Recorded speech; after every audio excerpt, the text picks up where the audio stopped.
Welcome back students. उम्मीद है अब तक हमने जो वाउचेरिया का वेजिटेटिव स्ट्रक्चर और वाउचेरिया में वेजिटेटिव रिप्रोडक्शन और असेक्सुअल रिप्रोडक्शन पढ़ा है, आप लोगों को समझ में आ गया होगा। आज हम आगे बढ़ेंगे और वाउचेरिया में सेक्सुअल रिप्रोडक्शन पढ़ेंगे। वाउचेरिया में लैंगिक जनन। वाउचेरिया में लैंगिक जनन oogamous प्रकार का होता है। In Vaucheria sexual reproduction is oogamous type. Sex organs उन फिलामेंट्स पे ग्रो करते हैं जो फिलामेंट्स डैम्प सॉइल, नम मिट्टी के ऊपर या तेज लाइट में धीरे धीरे बहते हुए पानी के अंदर पाए जाते हैं।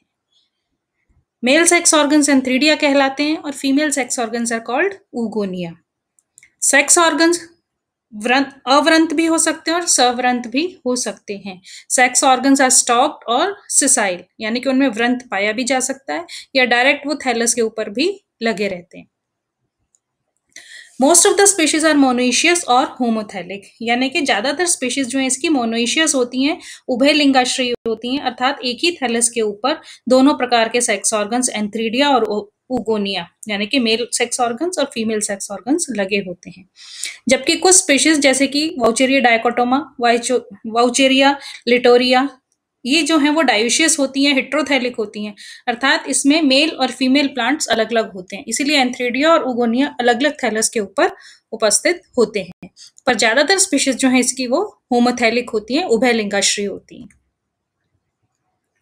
होमोथैलिक स्पीशीज में सेक्स ऑर्गन्स बिल्कुल एक दूसरे के पास पास जनरली जो है वो ग्रो करते हैं, यानी कि एंथ्रीडिया और oogonia जो है वो बिल्कुल एक दूसरे के आसपास ही ग्रो करते हैं या पास पास ब्रांचेस के ऊपर ग्रो करते हैं कि एक ब्रांच के ऊपर oogonia बन गया तो बिल्कुल उसके पास वाली ब्रांच पे ही एंथ्रीडिया बन जाएगा। फिर भी एंथ्रीडिया और oogonia का अरेंजमेंट जो है वो अलग अलग प्रकार का देखा गया है होमोथैलिक स्पीशीज के अंदर, जहां पर कि सेक्स ऑर्गन्स एक ही थैलस पे बनते हैं दोनों तरह के, उसमें सेक्स ऑर्गन्स का अरेंजमेंट 3-4 प्रकार का देखा गया है। पहला है कि antheridia and oogonia develop close to each other on the filament at intervals, यानी कि फिलामेंट्स के ऊपर थोड़ी थोड़ी दूरी पे एंथ्रीडिया oogonia इस तरह से लगे रहते हैं। बिल्कुल एंथ्रीडिया और oogonia बिल्कुल एक दूसरे के पास पास होते हैं, मेल सेक्स ऑर्गन्स और फीमेल सेक्स ऑर्गन्स, नर जननांग और मादा जननांग दोनों एक दूसरे के पास पास लगे होते हैं। कुछ स्पीशीज के अंदर antheridia and oogonia are borne on special side branches with a terminal antheridium and a number of lateral oogonia, यानी कि एक शीर्ष के ऊपर एंथ्रीडिया लगा रहता है और उसके पार्श्व में कई सारे oogonia लगे रहते हैं। इस तरह का अरेंजमेंट भी पाया जाता है। इसके अलावा वाउचेरिया हमाटा एक स्पीशीज है जिसके अंदर के reproductive branches bear a medium terminal antheridium and 2 oogonia, one on either side of antheridium, यानी कि बीच में एंथ्रीडियम लगा रहता है और उसके दोनों तरफ oogonia उपस्थित होते हैं। किसमें? वाउचेरिया हमाटा में। इसी तरह से वाउचेरिया जेमिनेटा और वाउचेरिया टेरेस्ट्रस के अंदर sex organs are produced at the ends of the lateral branches with the terminal antheridium and a group of oogonia, यानी कि लेटरल जो ब्रांचेस होती हैं पार्श्व शाखाओं के बिल्कुल टर्मिनल एंड्स के ऊपर एंथ्रीडियम लगे रहते हैं और उसके बाद बहुत सारे oogonia लगे हुए रहते हैं। अभी आपको इन सब के फोटोग्राफ्स दिखाऊंगी। Sex organs are called unilateral when they are arranged on one side of the filament or bilateral when they are on the both side of the filament. यदि फिलामेंट के एक ही तरफ सेक्स ऑर्गन्स उपस्थित हैं तो उसको हम यूनिलेटरल कहते हैं, यदि दोनों तरफ उपस्थित होते हैं तो उसको हम बाइलेटरल कहते हैं। सेक्स ऑर्गन्स की पोजीशन, उनका स्ट्रक्चर, उनकी शेप जो है वो भी वर्गीकरण के हिसाब से बहुत इंपॉर्टेंट होती है। आप यहाँ देखो कि यहाँ पर आपको ये oogonia, ये एंथ्रीडिया, हुक शेप एंथ्रीडिया होता है और ये गोल जो है वो oogonia होता है। तो ये दोनों आपको देखो फिलामेंट्स पे थोड़ी थोड़ी दूरी के ऊपर दिखाई दे रहे हैं। तो ये रेगुलर इंटरवल के ऊपर एंथ्रीडिया और oogonia उपस्थित है। यहाँ पर आप देखो ये बीच में एक एंथ्रीडिया है, इसके दोनों तरफ oogonia दिखाई दे रहे हैं। यहाँ ये बीच में ये एंथ्रीडिया दिखाई दे रहा है हुक शेप और ये 2 oogonia दिखाई दे रहे हैं। इसी तरह से यहाँ देखो ये बीच में एक टर्मिनल एंथ्रीडिया है, उसके चारों तरफ 4 oogonia दिखाई दे रहे हैं, मतलब बहुत सारे oogonia उपस्थित होते हैं। यहाँ पर ये स्टॉक्ड है, एंथ्रीडिया जो है उसमें व्रंत पाया जाता है। यहाँ पर भी ये एंथ्रीडिया में स्टॉक दिखाई दे रहा है और उसके दोनों तरफ oogonia उपस्थित है। तो ये अलग अलग स्पीशीज में आप अरेंजमेंट देख सकते हैं। यहाँ पर आपको एंथ्रीडिया और हुक शेप क्लियर दिखाई दे रहा है, कर्व्ड एंथ्रीडिया है, उसके दोनों तरफ ये ऊगोनिया है। इसी तरह से यहाँ पर भी आप देख सकते हो, पर यहाँ पर ये व्रंत दिखाई दे रहा है ऊगोनिया के नीचे, यहाँ पर अव्रंत ऊगोनिया है। यहाँ पर अव्रंत सेक्स ऑर्गन्स हैं, सिसाइल हैं सेक्स ऑर्गन्स यहाँ पर, जबकि यहाँ पर स्टॉक्ड हैं, यहाँ पर व्रंत पाया जाता है। जहां पर ये व्रंत खत्म होता है वहां पर ये सेप्टा पाया जाता है और ऊपर सारा ऊगोनिया या एंथ्रीडिया लगे रहते हैं। ये भी देखो, ये एंथ्रीडिया ऊगोनिया पास पास लगे हैं, ये दो तरफ, ये फिर एंथ्रीडिया और ये ऊगोनिया ऊपर की तरफ है। ये टर्मिनल एंड के ऊपर एंथ्रीडिया और पीछे बहुत सारे ऊगोनिया ग्रुप में लगे रहते हैं। ये बाइलेटरल पोजीशन है क्योंकि दोनों तरफ सेक्स ऑर्गन्स उपस्थित हैं। तो ये पोजीशन है सेक्स ऑर्गन्स की वाउचेरिया के अंदर कि किस तरह से वाउचेरिया में मेल सेक्स ऑर्गन्स और फीमेल सेक्स ऑर्गन्स लगे रहते हैं। अब हम आते हैं कि किस तरह के होते हैं और इनका स्ट्रक्चर कैसा होता है और इन सेक्स ऑर्गन्स का विकास कैसे होता है। तो सबसे पहले हम लेते हैं structure and development of antheridium, यानी कि मेल सेक्स ऑर्गन्स एंथ्रीडियम या जिसको हम पूंधानी कहते हैं, उसका विकास और उसकी संरचना कैसी होती है। Antheridia develop on main filament और इट्स लेटरल ब्रांचेस, यानी कि मेल सेक्स ऑर्गन्स मुख्य तंतु के ऊपर या उसकी पार्श्व शाखाओं के ऊपर लगते हैं। ये एंथ्रीडिया सिलेंड्रिकल होते हैं, जैसा कि अभी आपने देखा, ट्यूबुलर होते हैं, ट्यूब जैसे होते हैं, सीधे या कर्व्ड होते हैं। आपने देखा भी वक्रित दिखाई दे रहे थे, तो एंथ्रीडिया जो है वो जनरली सिलेंड्रिकल, ट्यूबुलर, स्ट्रेट और स्ट्रांगली कर्व्ड होते हैं। दे कैन बी सिसाइल, यानी कि मेन ब्रांच से सीधे निकलते हैं, विदाउट स्टॉक होते हैं, जैसा कि वाउचेरिया सिवर्सा में होता है, और या फिर इनके नीचे एक स्टॉक पाया जाता है जैसा कि वाउचेरिया सिनेंड्रा के अंदर होता है, जिसको हम एंड्रोफोर भी कहते हैं। एंथ्रीडिया के नीचे जो व्रंत पाया जाता है उसको हम एंड्रोफोर कहते हैं। तो ये भी आपने देखा कि स्टॉक किस तरह से होते हैं और सिसाइल किस तरह के होते हैं, और अव्रंत और सव्रंत दोनों तरह के आपको मैंने अभी फोटोग्राफ में दिखाए थे। इन एंथ्रीडियम का कलर ग्रीन होता है। Young antheridium is usually green in colour. इनके अंदर साइटोप्लाज्म पाया जाता है और बहुत सारे न्यूक्लियस पाए जाते हैं, साथ ही साथ बहुत सारा क्रोमेटोफोर्स भी उपस्थित होते हैं। ये एंथ्रीडियम मुख्य फिलामेंट से एक सेप्टा के द्वारा अलग रहते हैं। इन एंथ्रीडियम के अंदर जो न्यूक्लियस पाए जाते हैं उनके अंदर बहुत सारे माइटोसिस डिवीजन होते हैं, माइटोटिक डिवीजन होते हैं, और बहुत सारे न्यूक्लियस बन जाते हैं। उन सारे न्यूक्लियस में कायांतरण होता है और कायांतरण के द्वारा सभी न्यूक्लियस पुमणु बनाते हैं। क्या बनाते हैं? पुमणु बनाते हैं। तो एक एंथ्रीडियम के अंदर बहुत सारे पुमणु बनते हैं। ये पुमणु येलो कलर के होते हैं और द्विकशाभिकीय पुमणु होते हैं, और इनकी आकृति स्पिंडल शेप होती है, स्पिंडल के आकार के होते हैं। दे लैक आई स्पॉट, इनके अंदर दृग्बिंदु नहीं पाया जाता, और जब ये बनते हैं एंथ्रोजॉइड्स तो इनके अंदर क्रोमेटोफोर्स भी खत्म हो जाते हैं।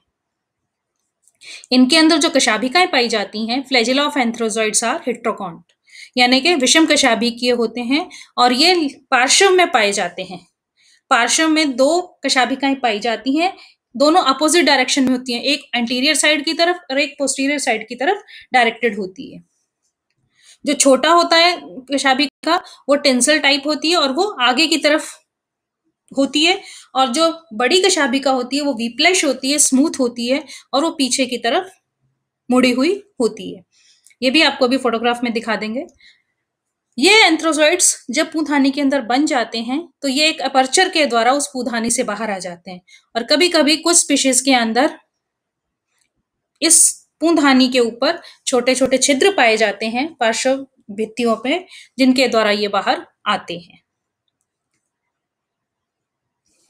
In monoecious species, the anthridium arises as a small bulging और lateral outgrowth, यानी कि जो होमोथेलिक स्पीशीज हैं, मोनोइशियस स्पीशीज हैं, यानी कि उभयलिंगाश्रय स्पीशीज हैं, उसमें एंथ्रीडियम जो है वो एक अतिवृद्धि के रूप में शुरू होता है। इसका विकास कैसे होता है?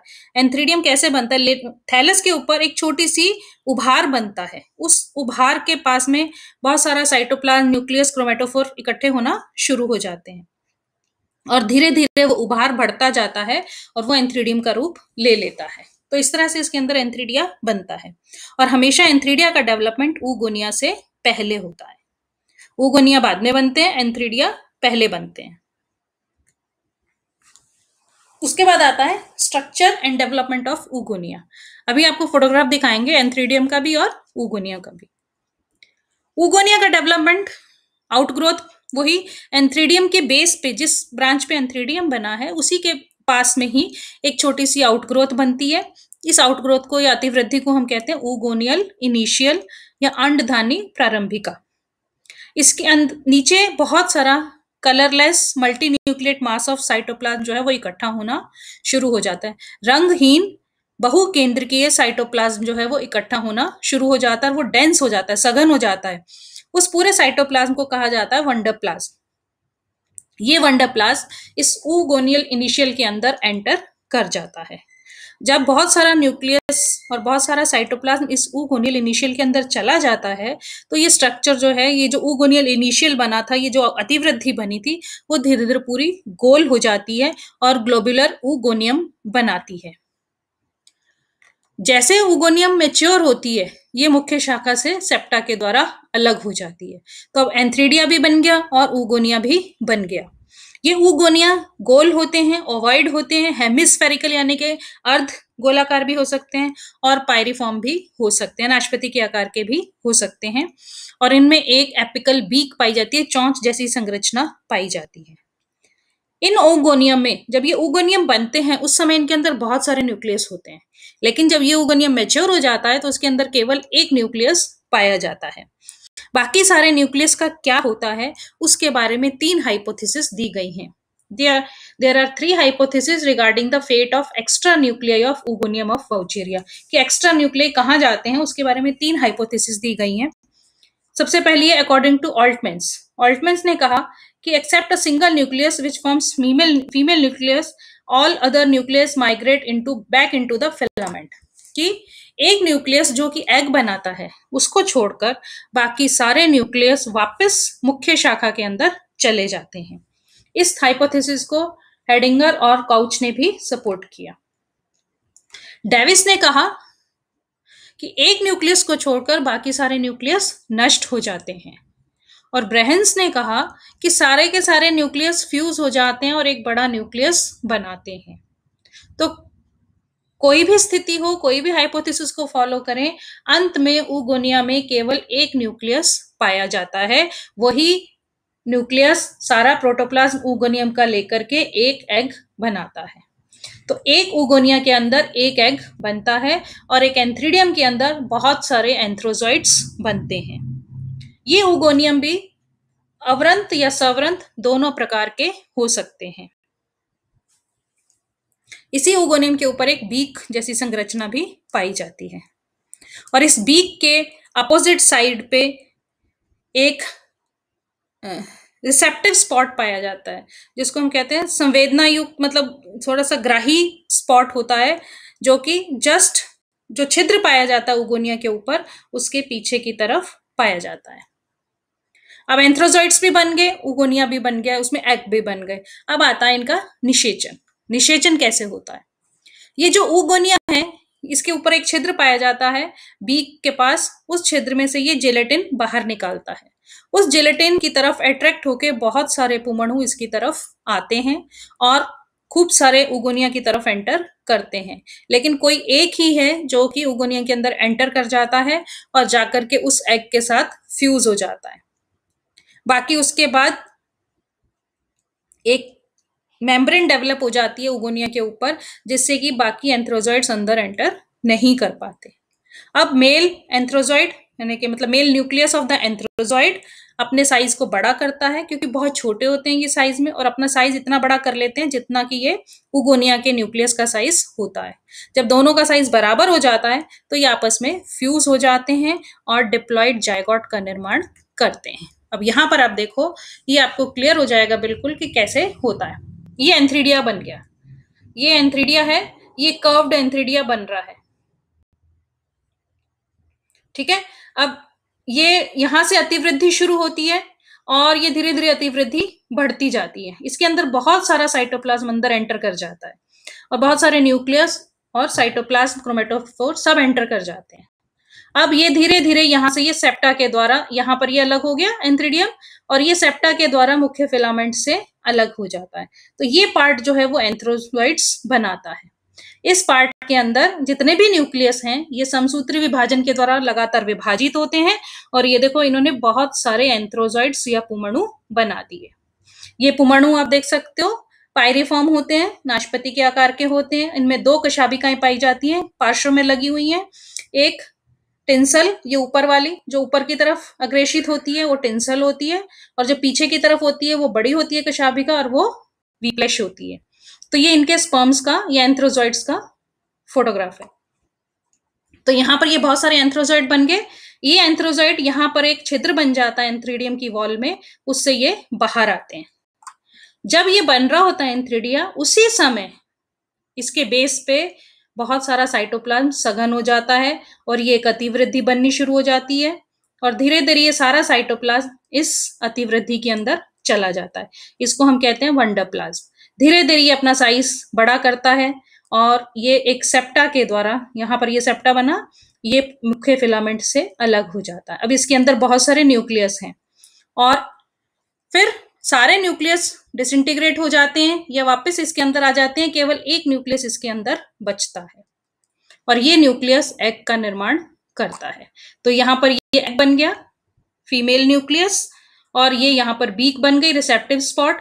यहाँ से जिलेटिन बाहर आएगा, उस जिलेटिन की तरफ आकर्षित होकर के एंथ्रोजॉइड्स इधर की तरफ आएंगे और कोई केवल एक एंथ्रोजॉइड इसके अंदर एंटर करेगा, बाकी सारे के सारे बाहर चले जाएंगे। अब ये दोनों का न्यूक्लियस है, ये छोटा है ये बड़ा है, ये अपना साइज तब तक बड़ा करता रहेगा जब तक कि इसके बराबर नहीं आ जाता।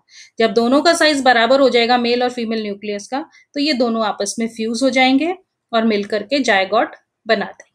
तो यहाँ पर ये 2x या 2n कंडीशन बन जाती है, डिप्लॉयड जायगोट का निर्माण हो जाता है। तो इस तरह से वाउचेरिया के अंदर ये सेक्स ऑर्गन्स डेवलप होते हैं।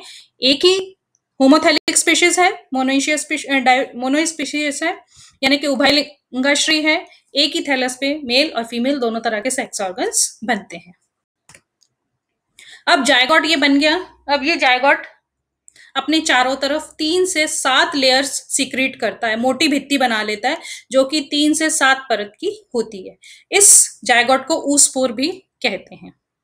इस oospore के अंदर बहुत सारा रिजर्व फूड मटेरियल ऑयल के रूप में, ऑयल की बूंदों के रूप में संग्रहित रहता है। शुरू में ये oospores हरे रंग के होते हैं, लेकिन धीरे धीरे इनके अंदर क्रोमेटोफोर्स नष्ट हो जाते हैं और ये रेड कलर के दिखाई देने लगते हैं। ये oospores अगर पूरा फिलामेंट खत्म भी हो जाए तो ये oospores रेस्ट पोजीशन में पड़े रहते हैं, इनकी डेथ नहीं होती है। ये पानी के अंदर पड़े रहेंगे या किसी भी धरातल के ऊपर पड़े रहेंगे। और जब तक ये कंडीशंस अनफेवरेबल हैं, क्योंकि सेक्सुअल रिप्रोडक्शन हमेशा कब होता है, जब कंडीशंस प्रतिकूल होती हैं, परिस्थितियां प्रतिकूल होती हैं, उस समय सेक्सुअल रिप्रोडक्शन पाया जाता है। तो सेक्सुअल रिप्रोडक्शन के दौरान oospore बना, वो तब तक रेस्ट पोजीशन में रहेगा, विश्राम अवस्था में रहेगा, जब तक कि कंडीशंस अनुकूल नहीं आ जाती। जैसे ही अनुकूल परिस्थितियां आती हैं, ये oospore जर्मिनेट होते हैं और जब ये जर्मिनेट होते हैं, ऊगोनियल वॉल डिसइंटीग्रेट हो जाती है और oospore बाहर आ जाते हैं। ये जो ऊगोनिया है इसकी वॉल रप्चर हो जाती है और ये oospore बाहर आ जाते हैं जो कि डिप्लॉयड होते हैं। और ये इनके अंदर अब सबसे पहले मेयोसिस होता है जिससे कि 4 न्यूक्लियस बनते हैं। ये चारों न्यूक्लियस अब बार बार समसूत्री विभाजन के द्वारा विभाजित होते हैं और एक सिनोसिटिक थैलस बनाते हैं, यानी कि ट्यूबुलर स्ट्रक्चर बनाते हैं जो कि थैलस के अंदर कन्वर्ट हो जाता है। ये देखो ये डिप्लॉयड न्यूक्लियस है oospore, इसके अंदर मेयोसिस हुआ, 4 हैप्लॉयड न्यूक्लियस बन गए, तो वापस हैप्लॉयड कंडीशन आ गई, अगुणित अवस्था आ गई। अब इन चारों न्यूक्लियस में बहुत सारे विभाजन होंगे, तो ये बहुत सारे न्यूक्लियस बन गए। धीरे धीरे ये न्यूक्लियस लगातार विभाजित होते रहते हैं, सेल का साइज बढ़ता रहता है और ट्यूब्स के द्वारा पूरा का पूरा थैलस बन जाता है। तो इस तरह से वापस हैप्लॉयड थैलस बन जाता है वाउचेरिया के अंदर। तो ये था सेक्सुअल रिप्रोडक्शन इन वाउचेरिया, जो कि एंथ्रीडिया और ऊगोनिया के द्वारा होता है। अब आता है life cycle of Vaucheria, Vaucheria का जीवन चक्र। विलियम्स ने, हेंस्टेच ने और ग्रॉस ने कहा कि वाउचेरिया के अंदर लाइफ साइकिल हैप्लॉन्टिक होती है, और होती है क्योंकि मुख्य पादप कैसा होता है, हैप्लॉइड होता है, और उस हैप्लॉइड पादप के ऊपर ही सेक्स ऑर्गन्स बनते हैं। वो भी हैप्लॉइड होते हैं। उसके बाद जायगोट बनता है। जायगोट जो है वो सिर्फ डिप्लॉइड स्ट्रक्चर है। जायगोट और oospore is the only diploid structure in life cycle. Otherwise पूरी की पूरी लाइफ साइकिल जो है वो हैप्लॉइड होती है। तो इसलिए इस तरह की लाइफ साइकिल को हम हैप्लॉन्टिक लाइफ साइकिल कहते हैं। ये आप देखो, ये डायग्राम से भी क्लियर किया हुआ है कि ये है थैलस। यहां पर ये सिनोसिटिक थैलस है, इसमें सेक्स ऑर्गन्स बने, ये एंथ्रीडिया, ये उगोनिया। ये एंथ्रीडिया उगोनिया ने मिलकर के यहाँ पर oospore बनाया। oospores में मेयोसिस हुआ और मेयोसिस से ये वापस नया थैलस बन गया जो कि सिंगल एग्स था। ठीक है। उसके बाद ये असेक्सुअल साइकिल है, इसमें जूस्पोर बने, जूस्पोर बाहर निकला, बाहर निकल के ये वापस थैलस बना दिया। तो इस तरह से पूरी की पूरी लाइफ साइकिल हैप्लॉइड है, केवल oospore जो है वो डिप्लॉइड कंडीशन है। यहां पर और क्लियर है कि ये वाउचेरिया का मेन पादप, मुख्य पादप वाउचेरिया जो कि सिंगल है हैप्लॉइड।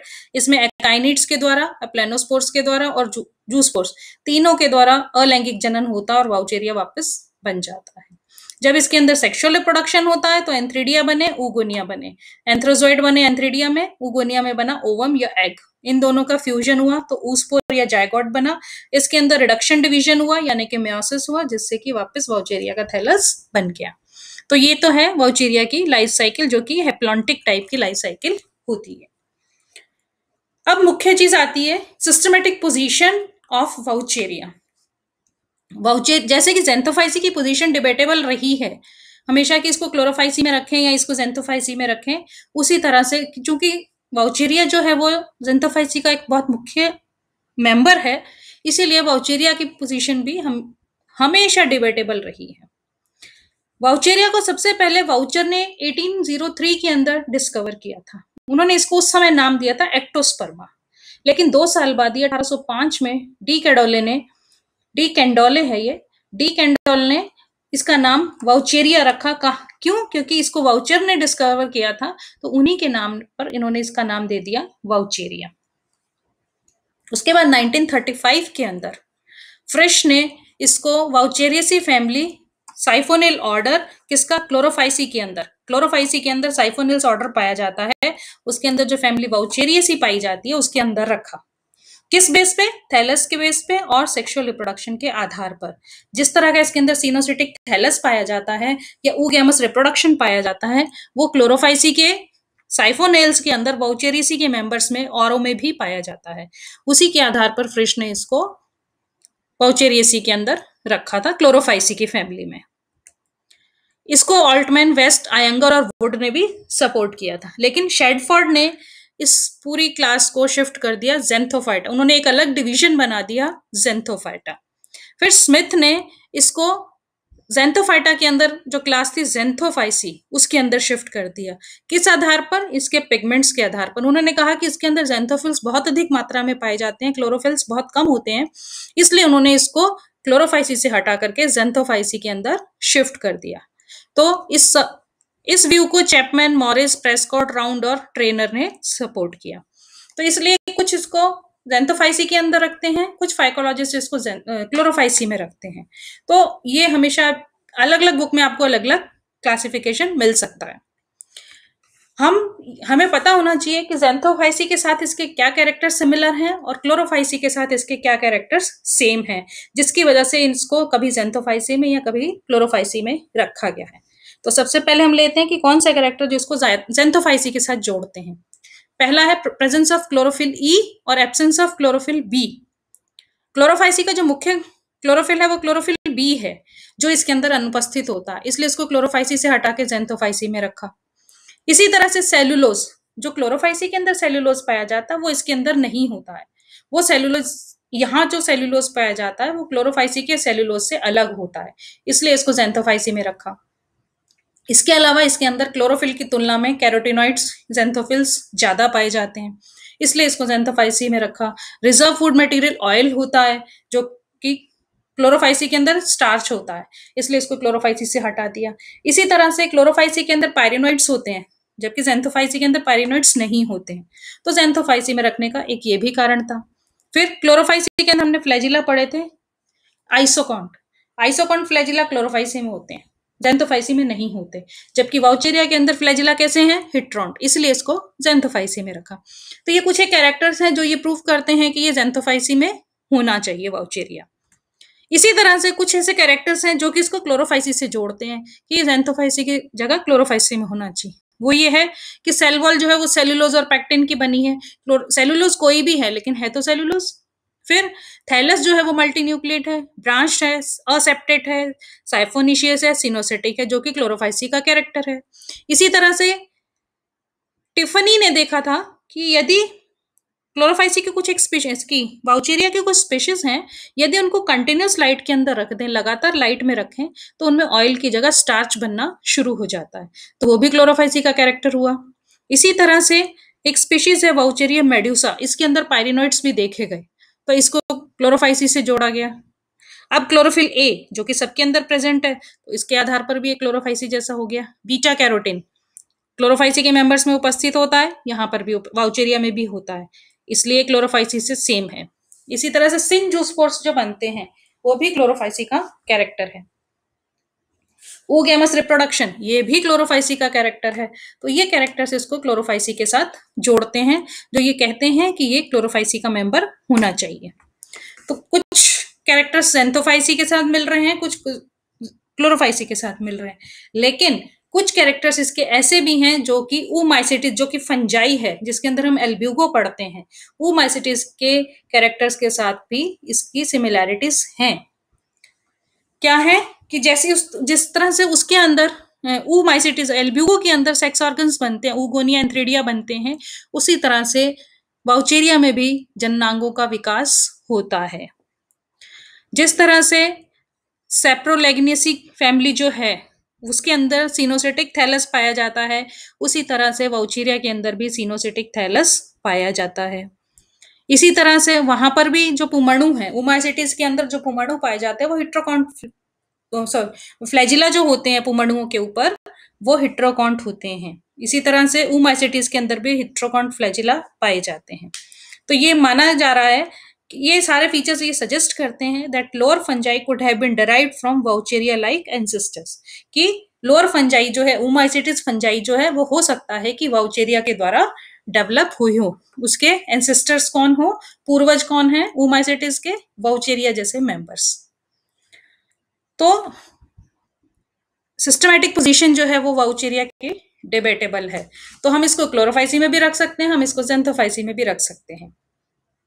अलग अलग बुक्स में आपको अलग अलग क्लासिफिकेशन मिल सकता है। तो ये तो थी लाइफ साइकिल ऑफ वाउचेरिया। आज के लिए इतना ही बहुत है। Thank you.